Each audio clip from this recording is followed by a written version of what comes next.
Assalamualaikum warahmatullahi wabarakatuh.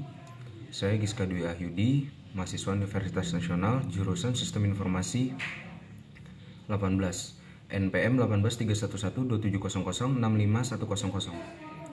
Di sini saya akan menjawab soal UTS mata kuliah Change Management R01. Soal yang pertama, berikut ini merupakan macam-macam perubahan. A. Perubahan tidak berencana, dan B. Perubahan berencana. Sebutkan dan jelaskan perubahan-perubahan di atas. A. Perubahan tidak berencana. Di sini ada dua bagian. Perubahan karena perkembangan, development change. Yang kedua, perubahan secara tiba-tiba atau accidental change. Dan B. Perubahan berencana. Perubahan berencana ada 4. Perubahan yang disengaja atau bahkan direkayasa oleh pihak manajemen, penerapan pengetahuan tentang manusia secara sistematis dan tepat dengan maksud melakukan tindakan yang berarti, seperti bisnis, Ben dan Chin. Usaha untuk mengumpulkan, menggunakan data dan informasi guna memecahkan persoalan sosial.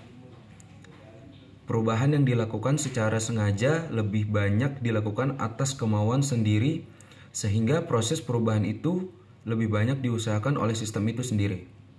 Lanjut ke soal nomor 2. Sebutkan tahapan dalam melakukan manajemen perubahan. Tahap yang pertama merupakan tahap identifikasi perubahan. Diharapkan seseorang dapat mengenal perubahan apa yang akan dilakukan atau terjadi. Dalam tahap ini, seseorang atau kelompok dapat mengenal kebutuhan perubahan dan mengidentifikasi tipe perubahan. Tahap kedua adalah tahap perencanaan perubahan. Pada tahap ini harus dianalisis mengenai diagnostik situasional, teknik, pemilihan strategi umum, dan pemeliharaan. Dalam proses ini perlu dipertimbangkan adanya faktor pendukung sehingga perubahan dapat terjadi dengan baik. Tahap yang ketiga merupakan tahap implementasi perubahan, di mana terjadi proses pencairan, perubahan, dan pembekuan yang diharapkan. Apabila suatu perubahan sedang terjadi, kemungkinan timbul masalah. Untuk itu, perlu dilakukan monitoring perubahan. Tahapan yang keempat adalah tahap evaluasi dan umpan balik. Untuk melakukan evaluasi diperlukan data, oleh karena itu dalam tahap ini dilakukan pengumpulan data dan evaluasi data tersebut.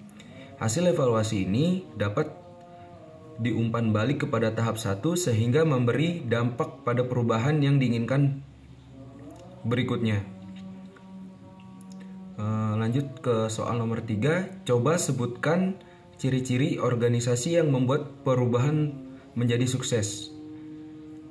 Jawabannya yang pertama, mengaitkan antara masa depan dan masa sekarang, menjadikan pembelajaran sebagai gaya hidup, terus mendukung dan mendorong secara aktif perubahan dan perbaikan harian, adanya keragaman tim, mendorong orang-orang yang tidak konvensional, menjaga dan melindungi ide-ide terobosan baru, dan yang terakhir, integrasikan teknologi yang merupakan perubahan. Lanjut ke soal nomor 4. Bagaimanakah cara mengubah budaya organisasi?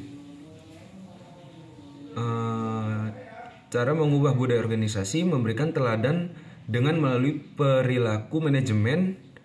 Manajer harus berperilaku positif, merancang ulang proses sosialisasi agar sejalan dengan nilai-nilai baru.